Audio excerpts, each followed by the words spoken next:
we have 20 million illegal immigrants that they've identified. Yeah. I think it's probably closer to 30 or 40 million. And you've got, at this point, 3.5 years to get it done, to get all of those people out. 700 a week is not sufficient. I have an embarrassing confession. Tell me. I missed the beat on the hottest breakup of summer, Elon and Trump, because I was distracted with Karine Jean-Pierre's book announcement. And the fact that she's not a Democrat anymore. Supposedly. Who do you think is doing the better grift, she or Jake Tapper? Oh, God. I guess Jake Tapper, because he's been on Megyn Kelly. He's been getting all these big media appearances. And yes, he's getting roasted in the process. Yeah. But people do want to hear what he has to say. Meanwhile, Karine Jean-Pierre just got totally blasted by all of her White House colleagues. Yeah. And she's she's doing the whole clout chase, and she apparently is too dumb to go on The View. Well, yeah, which is like a very low bar. I know, right? We'll get to all the book grifters and the breakup. However, I do want to start with what's going on in California and arguably soon across these United States of America, which is the protests of the summer is back, which is everybody right now is taking the streets to protest ICE raids and deportation. Where do you think this is coming from? And if it goes unchecked, where do you think this might lead us to? Yeah, well, I assume there's probably some paid protest groups happening here, which is typically the case with these kind of large-scale riots. It's crazy that it's a normal thing right now. Yeah. Yeah. But it did seem to come out of nowhere. Yeah. Obviously, the roundups, the mass deportations have been happening since the start of the admin. Mm-hmm. And then all of a sudden, there's a group that pops up in California and decides to start tossing rocks at ICE agents. But it's really funny. Like, I think that they're going to have the opposite effect. I think people do feel a little bit queasy. When you look at polls, they like the idea of mass deportation. When you tell them the mechanisms that are required to make that happen, they start to be less supportive. Yeah. But if they're going to watch ICE agents picking up illegal immigrants and Americans combined with illegal immigrants actually attacking the officers, I think you're going to see people actually be less concerned about the methods that the ICE agents are using because they're going to be repulsed by the optics of it. Exactly. Speaking of optics, like just the cosmetic of foreign flags being waved during a protest, which is intended to prevent illegal immigrants being sent back into their country. What do you make of the dynamic in general and how it comes off? It feels like it's so obvious though, right? Yeah. I mean, it feels like there are places you go in America that don't feel like America anymore.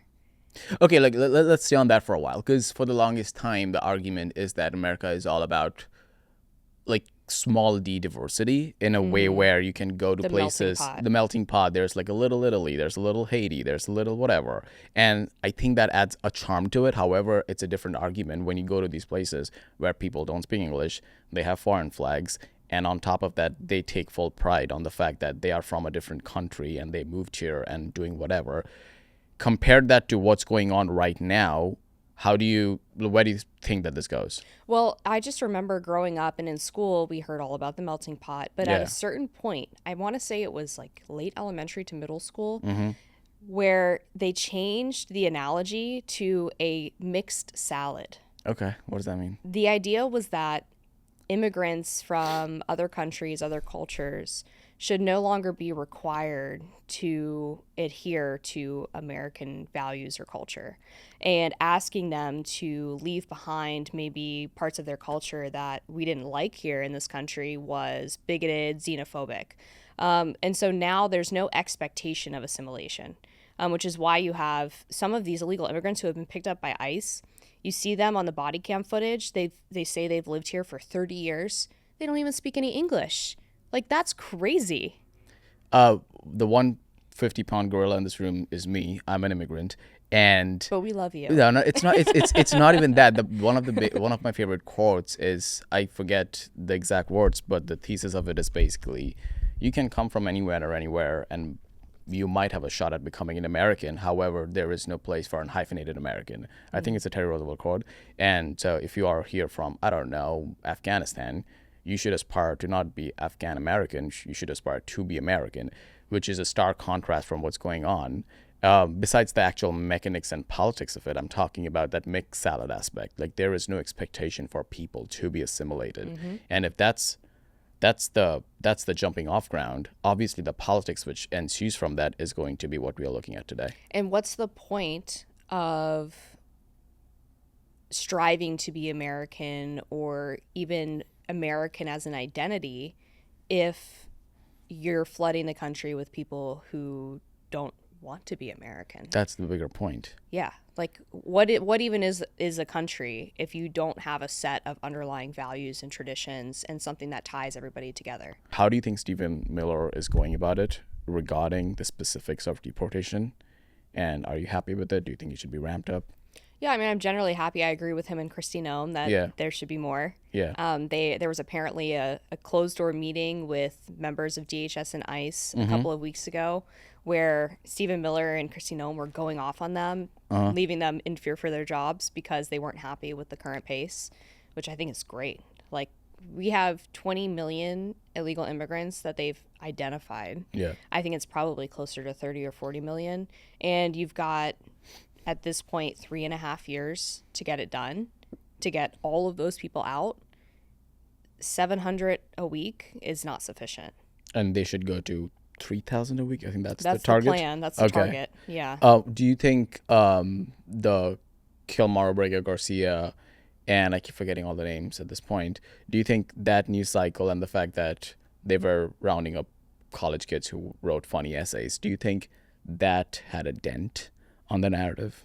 I do. I think the student visas did. The Abrego Garcia totally backfired on the Democrats, especially now. And I actually think the administration should have done this sooner. So, I mean, the facts of the case are that Abrego Garcia was a member of MS-13, was engaged in human trafficking, was committing domestic violence against his wife. Like, really not the poster child for wrongfully deported Maryland father. There's a pattern here, right? by the way, for Democrats. Yeah, exactly. But obviously, one of the immigration courts had granted a withholding of removal, which means he could have been deported to anywhere but El Salvador. And that's where he went, to CCOT, to the terrorist confinement center. And what I thought the administration should have done was to go to court, try to get the withholding of removal lifted, which they almost certainly would win because they had evidence that this guy was a gang member and had no right to political asylum. But instead what they're doing, which is equally fine, is now they've brought him back to the U.S. and indicted him on human trafficking charges. And it turns out that the extent to which he was human trafficking was significantly more than we were initially led to believe from news reports, which is that there was a 2019 incident in Nashville where he was pulled over with a dozen people in the car that he was transporting from Texas to Maryland for his boss. But now apparently they found out that he was engaged in this behavior for a decade, that he had personally smuggled thousands of illegal immigrants for money, and was much more involved with gang activity than just like being a member of MS-13. He was actually engaged quite heavily with the group. So I think what they should do is they should prosecute him, but then they should deport him.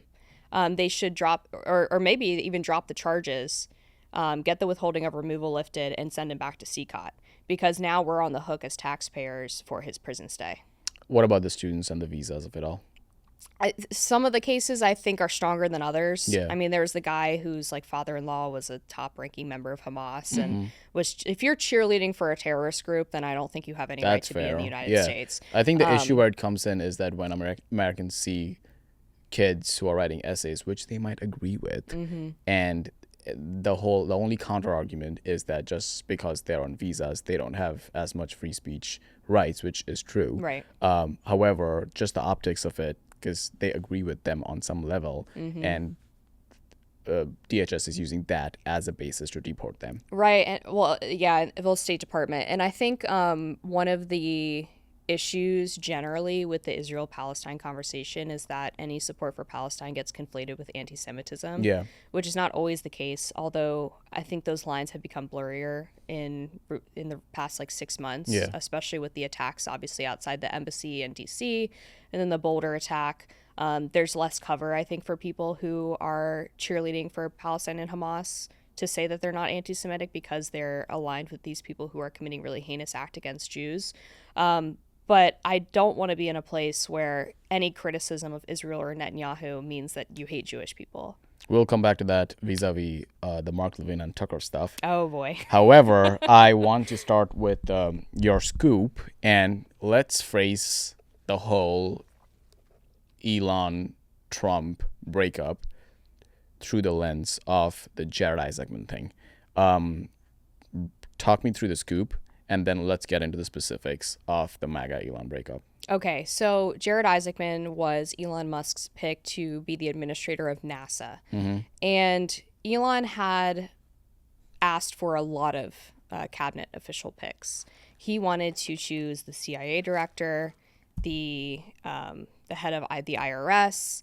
He wanted the head of not PPO, OPM. And several other agencies. Some of those he got, some of those he didn't. But the one he was apparently really excited about was Jared Isaacman. But Jared Isaacman is a longstanding Democrat, had donated to Chuck Schumer, the Pennsylvania Democratic Party, the California Democratic Party, Alyssa Slotkin. There's a list of dozens of these donations on the FEC website. And the White House did not like this guy from the jump. But they were sort of trying to do Elon a favor, throw him a bone. Elon being in the administration obviously gave Jared Isaacman a lot of cover, a lot of protection. Once Elon left a couple of weeks ago, PPO's looking at this guy and saying, Elon's not even here anymore. We were trying to kind of get this guy through, and it looked like he was going to get confirmed, but it's also a slap in the face to the other cabinet officials as well as members of Congress, and specifically the Senate, who would be voting on his confirmation, to force them to accept a guy who donated in a lot of cases to their political opponents. Quick pushback. Why should it matter if a NASA administrator is a liberal? Well, one of the contentions from the White House is that he has made several statements openly supportive of diversity, equity, and inclusion, and George Floyd protests and things related to that. And one of the key goals of the Trump administration is to root out things like DEI, ESG in different agencies within the government. And NASA, they think, should be more mission aligned and get away from these diversity mandates. And they fear that if Jared Isaacman were in that role, that he would not be sufficiently committed to that goal. That's fair. Okay, let's get back to the breakup of it all. The whole gossip was that he was already set to leave because of the breakup, and you're saying that it was a diversity, equity, inclusion issue? Well, there are a lot of issues regarding the Elon-Trump breakup. Yeah. It wasn't just the big, beautiful bill. Yeah. That was part of it. Yeah. And, talking to sources on Capitol Hill, they felt like Elon didn't really understand the political process. He had a very idealized version of how government works. And politics is really about the art of the possible. Yeah. They're doing a reconciliation bill. That's what the big, beautiful bill is. And for people who aren't familiar, the reconciliation process is passing spending related to mandatory programs, not discretionary. So there's only a certain amount of cuts that you can make to mandatory spending through the reconciliation process. And the reason they do it that way is because they only need a simple majority as opposed to 60 votes in the Senate. So it's easier to clear that filibuster hurdle. That's why they're doing the rescissions package after that, which has $10 billion of identified cuts, which also rescissions, which is pulling back money that's already been appropriated by Congress, similarly only requires a simple majority. If they were to try to implement DOGE cuts through an appropriations bill, they would need 60 votes, which we're not going to get, right? So they think that Elon's criticism is unfair because not only does the Big Beautiful Bill contain all kinds of great things for border security and other Trump administration priorities, but they're also looking at instituting a lot of the DOGE cuts through the rescissions process. So that was part of the dispute. The other parts were that administration officials throughout the Trump cabinet felt like Elon was trying to be co-president with Trump, that he was basically sticking his nose where it didn't belong, trying to take too much power, too much decision making, and was stepping on a lot of toes to the point that he really didn't have any allies left in the administration. Even though people generally were supportive of what DOGE was doing, they don't want, and you could see this with Marco Rubio, right? There was apparently this spat between Rubio and Musk over USAID and whether Rubio gets to be in charge of that or whether that's fully a DOGE thing. This is a meta question. Do you think Elon was able to make an ideological dent in the MAGA movement? No, I don't think so. I mean, DOGE, I think, was broadly popular within the MAGA movement, but I haven't seen anyone really changing on like H-1B visas or the reason I ask about it because you see someone or like tariffs. Like you see someone like Rubio, who's I read his book and his ideology I think has fundamentally changed because of Trump, and it used to be a little bit more capital R Republican and a little bit Heron, and now it's super MAGA aligned. I don't think Elon was able to have that effect within the administration. No, because no one really liked him. Really? Yeah. Okay. And again, a lot of it was a power struggle, but also means to an end. He's not a super likable guy. Like he's not very socially adept. He's a weirdo, yeah. He's a smart weirdo. He's a genius. Yeah. And geniuses usually rub people the wrong way. Yeah. And I'm not saying that it's like a problem for him to not be likable. Like, that's fair. That's not what his role is. Yeah. But he had become pretty isolated in the admin. So as he continued to make these big asks on things like cabinet officials, of being in charge of things like Social Security and USAID, the people who were confirmed by Trump, not as special government employees, but actual cabinet officials, were starting to get rubbed the wrong way. So over time, that combined with the Big Beautiful Bill there was a lot of tension. Yeah. And Trump had kind of tried to silo Elon a little bit by having Susie Wiles be his babysitter, essentially. Yeah. And Elon obviously did not like that. He wanted to be sitting next to Trump at the Resolute desk and continued to get frustrated by what he felt was disrespect by the admin. Do you think Steve Bannon feels pretty vindicated right now? Sure. Yeah. Of course. He was taking a lot of victory laps this week. I know. How would you grade not the mission, but the actual execution of DOGE? I would give it a B-. Okay. They did a lot of really important work Yeah. in identifying waste, fraud, and abuse and getting it into this rescissions package. But there were, I think, avoidable mistakes in the sense that they said they were cutting something, there was public backlash or indications that they had misunderstood what it was they were cutting or firing people that they shouldn't have fired. And then they would reinstate those people or say, we're not cutting that anymore. And anytime that happens, public opinion starts to turn on the project because they feel like you're being sloppy. So when you look at public polling on things like Musk and DOGE, it's vastly more unpopular than the president himself. And so I think that did damage to the general project of cutting government spending, which is a problem. What I find fascinating about Trump V2 is that right now there's a political sorting going on. Like the dust is settling. The coalition, which was built in MAGA to defeat, let's call it like liberalism, and just saying that, hey, we disagree on a lot of stuff, but as of now, we hate the pronouns people and we have to win this, and they won this, and now the sorting is going on. However, the Trump movement stays put, which is a stark difference than Trump V1, where there was a lot of nebulousness about what exactly is the Trump movement. And right now, the MAGA movement is super, super, super aligned on the mission. And anyone and everyone who is not with it is out. How do you think...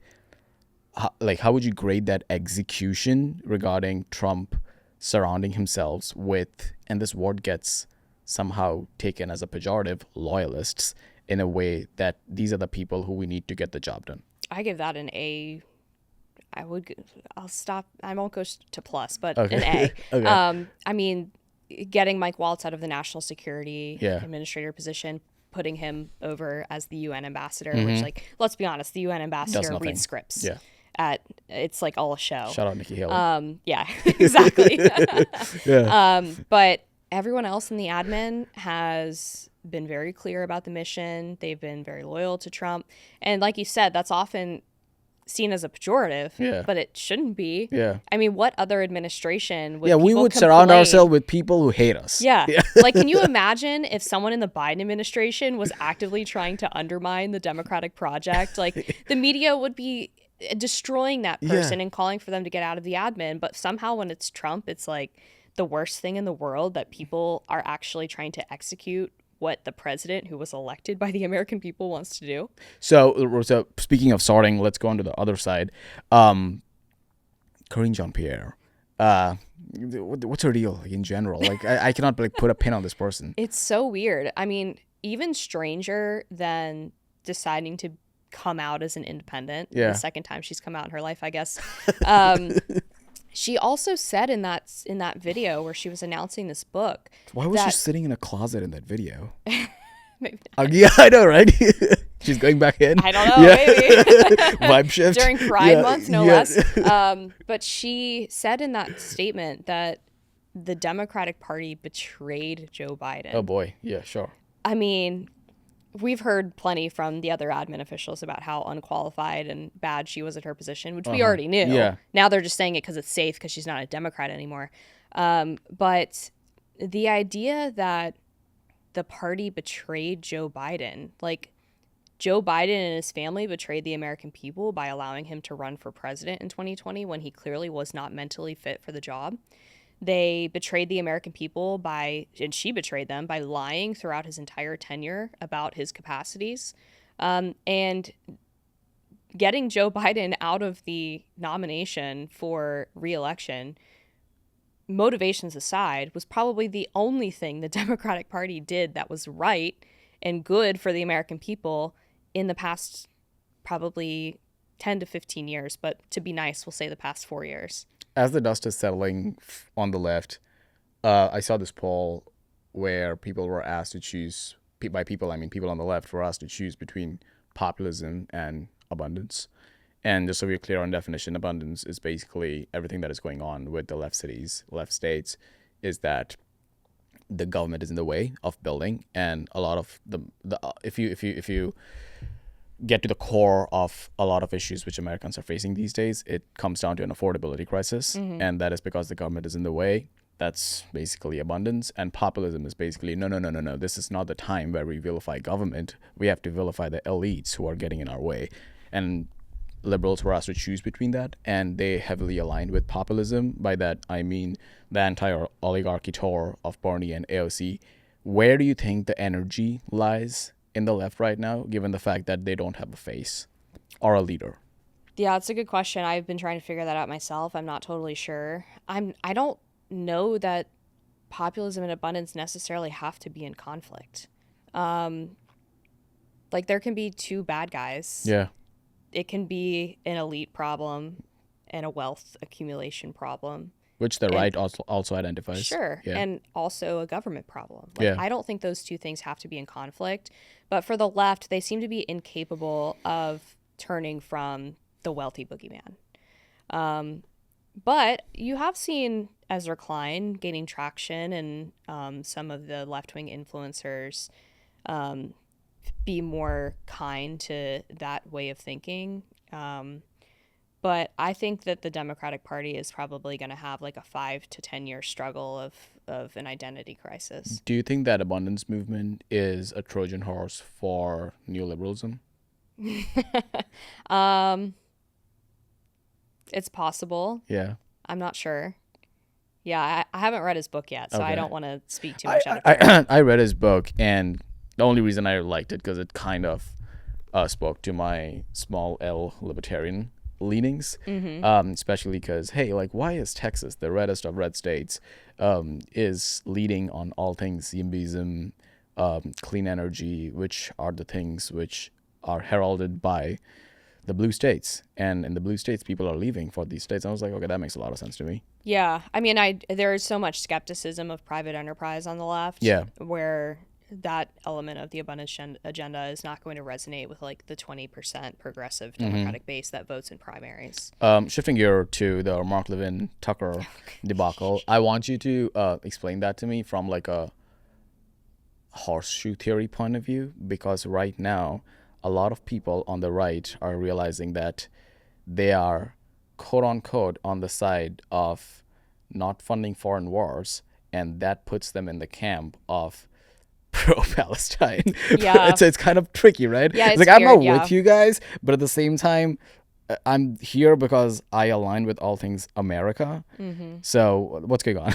Right. So this really goes back to what we saw in the Republican primary, where Vivek Ramaswamy got a lot of heat for suggesting that Israel should not be funded by the U.S. and they should, if you really care about Israel as an ally, they should be more independent and self-sufficient. And he was sort of attacked as being anti-Israel or anti-Semitic for saying that. But it's pretty consistent with an America First foreign policy. Israel is helpful to the U.S. in a certain capacity. They do a lot of intelligence sharing, and they're ostensibly the only democracy in the Middle East and more consistent with American values. But you also have a situation now where Netanyahu has a personal reason for continuing the war in Gaza. He is becoming increasingly unpopular. He's facing corruption charges if he leaves office. And he views the war, I think, as a means to staying in power and preventing backlash from the Israeli people. So I don't think it's unreasonable to suggest that perhaps his desire for sparking a conflict with Iran, of being kind of a hindrance with the hostage negotiations, is not what's best for America. And what is best for America is to try to get peace in that region, particularly with Iran, prevent Iran from getting a nuclear weapon. And this is essentially the tack that Tucker took recently. And he went after Mark Levin because Mark Levin has been very hawkish on Iran, very hawkish with his pro-Israel stance, and basically wants Israel to wipe Gaza off the face of the earth, and would probably be in favor of nuking Iran tomorrow if he could. It's the old neoconservative way of thinking about foreign policy that's been mostly rooted out of the Republican Party on a government level, at least for now, with Trump as the leader of the party. We talked about this issue on Rising on Friday, and we talked about the spat between Tucker and Levin and sort of the broader movement of the Republican Party on the Israel issue. And apparently Mark Levin was very unhappy with what I had to say, which is basically everything I just said to you right now. I wasn't mean to the guy. I didn't personally attack him or anything like that. But on his radio show, he referred to me as a young woman whose name is not important enough to remember. Apparently she works for the Daily Caller, and something about being a Neanderthal isolationist. What does that mean? I have no idea. But he obviously cared enough to look me up. Otherwise, he wouldn't have known that I worked for the Daily Caller. Let's forget about the personal attacks. Anyway. Talking about, I think it's important to talk about the Israel of it all in the GOP base. Let's call it the MAGA base. Because as of now, the big realignment happening within the young MAGA movement is that they don't think that being pro-America should be synonymous with being pro-Israel.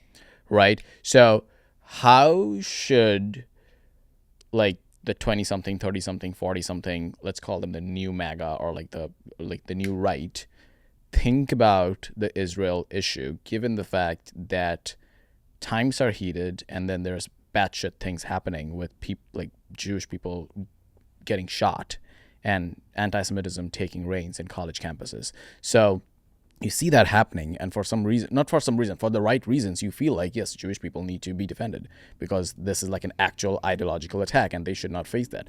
While at the same time, from like a political point of view, we should also treat Israel just like we treat any other country? How should young conservatives think about it? Well, I just, going back to what we were saying earlier, reject the idea that being critical of Israel or the U.S.'s relationship with Israel is anti-Semitic. And I was stunned to watch Dave Portnoy going off on the Kirk Moynihan podcast about like suggesting that there needs to be further consequences for people who make jokes about Jewish people beyond just like being kicked out of a bar. And then he goes on to deny that he was calling for them to be put in jail. And it's like, okay, well, what did you mean then? And getting incredibly heated about it. And I just value free speech too highly to suggest that a crazy person who hates Jews should be blamed on someone who is like rightfully skeptical of the U.S.'s posture towards Israel. The first time my ears got perked up, especially as an immigrant, when I saw like, oh, like your social media activities would be screened for anti-Semitic stuff, and we are not really defining what anti-Semitic stuff is. And it's very, Nebulous. We have like a hairpin sensibility when it comes to anti-Semitism, I think, in this country. How should, like, so like as you said, you value free speech too much to let that collude with your judgment. How should you think? Because in my opinion, push back if you disagree, I think Trump himself kind of sort of pleads the fifth regarding this situation. Yeah, and he's been, I think, less cozy with Netanyahu than he was during his first term. That's fair. And I was really glad to see that when we were working on getting the American hostage, the last American hostage home from Hamas, apparently how that happened was Hamas reached out to an Arab Americans for Trump group and asked to get connected to the White House because they wanted to talk about getting this hostage back. Fascinating. And the Trump administration negotiated directly with Hamas and they were able to get him home. Israel was livid. They were like, how dare you go behind our backs and negotiate directly with Hamas, and we didn't even know that this was happening. They apparently only found out through intelligence collection, which is like, okay, on Hamas or the U.S.? Yeah. Which one were you spying on? The Trump administration? But it's like, okay, well, we got the hostage home. Like, we didn't need you guys. And it's not your right to be upset. It's an American citizen. It's none of your damn business how we get an American citizen home. How long do you think the whole APAC and this, I don't know even know, this is so like DC swampy conversation. Do you think this stays in the MAGA movement post-Trump? I think so, because I view it as a very much a generational issue. I mean, you talked about like the 20, 30, 40-year-old contingent that has moved to the Republican Party. I do think the boomer generation is still... The boomer Republican. Yeah, the boomer Republican is still very reflexively pro-Israel. And a lot of that, which I talked about on Rising, is due to the fact that they're... Well, and also they're very evangelical. That's fair. A lot of it is a religious thing. Yeah. Because the evangelicals in large part believe that Christ's return is predicated by the third temple being built in Israel. And so they view Israel's existence as a precursor to Jesus coming back for the end times. And the argument is, as the right gets more secular, that argument will be moot. Right. Okay. Let's do some easy stuff. Yeah, please. Let's talk about. I need a break. Yeah, I know, right? Yeah. We were both like, oh, Israel, Jewish. Like, fuck, Marco Rubio's looking at us. Let's talk about Jake Tapper and the book. Very simple question. Why should we give a shit about Biden right now, given the fact that he's no longer relevant? Why do you think a postmortem is necessary? Well, I think one is that anytime someone lies to the American people on such a grand scale, they should be held accountable. I feel the same way about COVID. Like, you could say, why are we still talking about the pandemic 5 years after March of 2020 when we went into lockdown? Well, because no one's been held accountable for the lies that they told the public and the massive damage that they did. And I've seen increasingly compelling evidence that Joe Biden was not aware of things that he was signing while he was supposedly president, either executive orders or pardons. Our friend Dan Turner at Power of the Future just did a study on some of those energy-related executive orders. The Heritage Foundation did one on the pardons. And Joe Biden was apparently not even at the White House when some of these things were signed via AutoPen. So I think that is certainly warranting an investigation. Congress is the Oversight Committee on the House side, and then the Senate are also looking into this. And I think they absolutely should. It's not acceptable for an American president to have been usurped by his aides and implementing policy that he apparently didn't even know about. On the media side, I think you said, you brought up COVID. On the media side, I think it's important to talk about it because we are now and only now allowed to talk about school closures and masks because it's kind of sort of out in the open. And the argument is that you're only allowed to talk about Biden's age if Jake Tapper and Alex Thompson writes a book about it. Yeah, it's crazy. They like totally gatekeep conversations. And even on COVID, like now you still get pushback if you talk about like vaccines or social distancing or masks. It's like school closures is still the only part of like the COVID response that you're really allowed to criticize in mainstream circles. The rest of it they think is fine. They don't care that like people were not going to cancer screenings because they were told not to go to the doctor because they needed to leave space for COVID victims. Like that's still not being talked about in the New York Times. Do you think 5 years later Joy Reid's going to write a book about there was a border invasion? Well, yeah, what is she up to these days? She said something about the fact that she got fired from MSNBC because she's a black woman. Oh, cool. Yeah, cool. Yeah. So that's where we're at now. Yeah, MSNBC hates DEI. Yeah, I know. You know what I find funny is that people who talked about Biden's age were the podcast circuit people, the Megyn Kelly, the Ben Shapiro's of the world. And now Jake Tapper and Alex Thompson are doing their book tour in the same podcast circuit. What's the irony? Yeah, I mean, I do give Megyn Kelly a lot of credit because she made Tapper look like an idiot. Like caught him with his pants down for sure.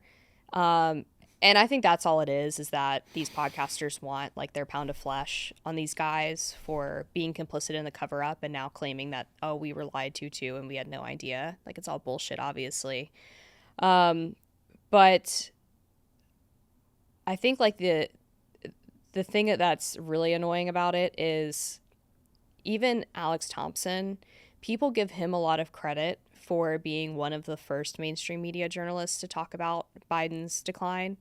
But even so, he didn't do it until like a couple of weeks before the debate with Trump. And everyone else was watching on the campaign trail in 2020, like Sleepy Joe, the basement campaign, like all of this was predicated on the idea that Biden was not fit for being in office. And now they're reframing this whole conversation as if it just started in 2023. Yeah. So they're still being dishonest. I'm working through this, and you tell me what you think about it. Is on the left media side, there's this thing about we won't talk about these things, if it gives credence to the other side, and if it hurts the Democratic Party. And not only that. There is reputational risk if you talk about certain topics because those topics are associated with the icky people.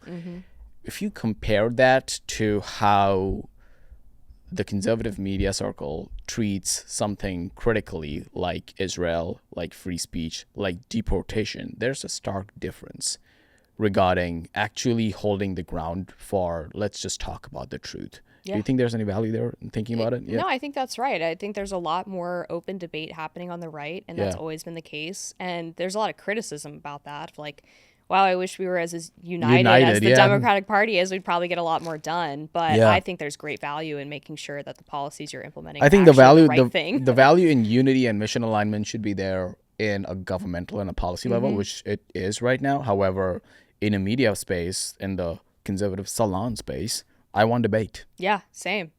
And I have to push back on you a little bit because you phrased it as Biden's age. Okay. It's not about his age, okay, right? It's about what's in there. The cognitive decline. Because that was one of the clever tricks that the mainstream media did when he was in office. And I fell for it, apparently. You did. They got you. Yeah. Because they were doing polling, right, on like people who were worried about Biden's age. And they kept saying, well, Trump's just as old as Biden, so what's the big deal? But what they didn't realize is that when the American people see age, that's a stand-in for all of the other stuff. Gotcha. The mental, physical collapse. So how do you think, who's to blame here? Jill Biden? Probably Jill. Jill, yeah. Yeah. I mean, if Joe was really that out of it, would he really have the mental capacity to even realize that he needed to step aside, or did he kind of think he was fine? His family members, I think, are the ones to blame. Jill, the grandkids, Hunter. It seemed like they were so obsessed with the idea of being this powerful first family. They obviously made tons of money on Joe Biden's vice presidency, and they wanted that shelter and that ability to become like the second Kennedy family. I think that's how they view themselves. And so what a lot of people missed was Jill Biden actually effectively announced her husband's reelection campaign before he did. Yeah. She like forced him into it. Yeah. Last question. I'm more passionate about journalism and reporting than I am about politics. So I want you to set some standards. Just like the left-wing media had a lot of softballs, which was complacent in this Biden dementia downfall situation, I think there is a possibility that the right-wing media, specifically the right-wing White House press corps, is full of people who want to play footsie with Caroline Leavitt because they're new media and, hey, Caroline, how good of a mom you are and all of that. Right. How should the right media still do its job while also being aligned about the mission and what even is the mission? Is the mission truth? Is the mission MAGA? How should the right, especially new media, because I think you're in the new media, think about their job? Yeah, I'm deeply concerned about this because when you have like Dom Lucre, breaker of narratives, in the White House briefing room asking about like the Clinton body count, you're making the rest of the conservative media look deeply unserious. And it basically claws back all of this work that we've been doing for the past 10 years to be taken seriously and to do good reporting and to hold people accountable in a way that the left doesn't do for the Democratic Party. And at the Daily Caller, like our goal is we want to hold the administration accountable from the right. We're obviously a conservative outlet, but we don't provide cover for people who break promises that they made on the campaign trail or who are doing underhanded things, perhaps to undermine the mission, or who otherwise are doing things that might be considered corrupt or unethical. So all of those things are fair game for any conservative journalist. And I think that has great value in that you're never going to get like a mainstream media reporter in the White House briefing room asking, like, when are you going to release the Epstein files? Why haven't they come out yet? You've said that you're the most transparent administration in history. Why aren't those out yet? You're not going to get a mainstream media journalist in there asking about deportations and whether they would consider dropping charges on illegal immigrant suspects so that they can be deported more rapidly and not waste American taxpayer resources on putting them all in American prison. So, like, I think that that's really useful because it's a space that's largely untapped by the rest of the media and is really important to make sure that the administration is meeting all of these goals that it set out on the campaign trail. What I don't like to see is the, Caroline, you're such an amazing mom. How do you do it? What's your response to the rest of the media for being so unfair to you? Like, that stuff makes me want to gag, and it's so unhelpful. And also, like, what value is that giving to the American people when you're in there kissing butt? Like, what actually are you providing? Like, just content? Is that what it is? It's a content game? And you know what the secret is I'm pretty sure Caroline and her team thinks of them as a joke. Of course. I mean, even just like on the Elon reporting, obviously a lot of my sources were administration sources, but most of them were not in the comm shop, right? Yeah. Like, these are people who were working across the admin and like had encounters with DOGE and had legitimate criticisms of what Elon was doing. And I see other conservative media reporters out there parroting like the same comm shop spin that I got on the story, but that's all they have. And they're like quoting verbatim this comms PR response to the Elon situation, and that's it. Like, they're not thinking critically about like why the press shop might be saying that, what their motivations are, and not seeking to find sources in other parts of the admin that might be speaking more candidly. And so at that point, like, you're just a propagandist. You're being used as a puppet by the press shop. And that, to me, is really embarrassing. There's this crazy concept, Bill Belichick talks about it. It's called doing your job. And I think a lot of journalists just need to do their job. I'm going to end this with a layup. Today is Pride weekend. And there's a lot of conversation about social conservatism in the MAGA right. And I think you and I disagree on to what extent social conservatism should have a space in the MAGA right and the new right. I want you to make the case for how progressivism in America has been mainstreamed in what is allowed in the Overton window and what's not, and how should the new right be critical of it or not? Right. Well, it's, as you said, Pride weekend. Yeah. Which is the perfect Happy example. Pride weekend, Amber. Yeah, thanks. Yeah. I mean, I don't think most normal people want to live in a country where someone is walking around with a ball gag in DuPont Circle. I don't know what a ball gag is. What's a ball gag, Amber? I'm not explaining. Or like furry fetish gear or bondage gear. Like, you should not be walking around in front of children in the nation's capital and expect us to celebrate that. And the pushback is, why should you give a fuck? Live and let live. Well, I give a fuck because I have to walk past it and see That's it. fair. Yeah, right? Okay. Or like, let's say I'm taking my kid for a walk. Okay. And I have to worry that they're going to see some freak. Mommy, what's a ball gag? Yeah, it's insane. Yeah. But I mean, more broadly speaking, like, the social conservatism aspect, I think, is actually really important because fundamentally, social conservatism is the counterpart to woke. And so, like, the barstool conservatism idea, right, is like, these are like young men that just want to be normal, and they're like sick of the pronouns and the pride celebrations and like the anti-white stuff. But I also think you're seeing this response from the left in their attempts to win back young men, like the SAM project that they spent $20 million on, by promoting not just liberty, but license. And so what I mean by that is they think the answer to getting the barstool conservatives back into the fold is by promoting limitless abortion, sports gambling, porn for everybody, and just like instant dopamine hits however they can get it. Is that what they came out of the 20 million consulting deal? Well, there's been some influencers talking about that. Can you just quickly give the premise while we go back to the social conservative thing on the consulting $20 million Democratic project on how to win back men? I mean, if you have to pay that amount of money to figure it out, like, you're cooked. But but I think, actually we see young people are generally less religious than their older counterparts, but the ones who are religious are gravitating towards very traditional religion. So like traditional Latin Mass, Catholic churches, Anglicanism are all super popular among young people who are exploring religiosity. And I think it's because they actually want a counterpart, a cultural pushback to all of the degeneracy that they see in America now, where everything is instant gratification, dopamine hits, we're all addicted to our phones. Again, like the abortion, porn, all of that.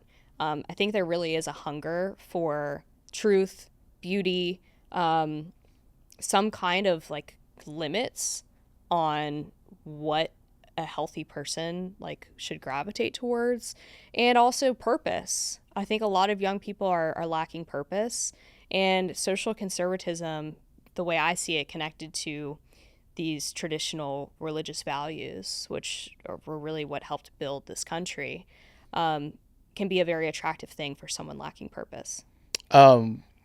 So you said truth, beauty, and purpose. I value all those three things. So as someone who is a godless, non-religious New Yorker, I think you and I align on the basic core of it, minus the fact that I don't go to a church, or I don't see myself as religious. My God is a different God, which is my vocation. How would you pitch religion to me if you had to? Well, if your God is your vocation, so Yeah. meaning like all of your purpose is derived from work, Correct. right? What happens if you can't work anymore? That's a great question. I don't know the answer to that. Point, set, match. Okay, I think that's no. What happens? You tell me. I'm actually curious. How should I think about it? Well, I'm genuinely curious. Yeah, I mean, Yeah. I like if you can't do your job anymore, or let's say like you don't have your green card anymore and you can't be in America. Like, Yeah. where are you going to derive purpose? Like, what's your goal then if you don't have your vocation to strive to? And you think And that, perhaps God is the answer to that. and you think I should strive to some external authority for that answer? Well, I wouldn't describe God as external. Okay. Can you answer what it should be instead? It's Sunday. Teach me. Well, Yeah. I mean, I don't really view God as like some like external thing floating in the sky, right? Okay. Like he's all around us. Yeah. He's everywhere in your life. Okay. He wants good things for you Okay. because he made you and he loves you. Okay. He made you in his image. And I think we should all seek reunification with our creator. That's awesome. And God wants you to subscribe.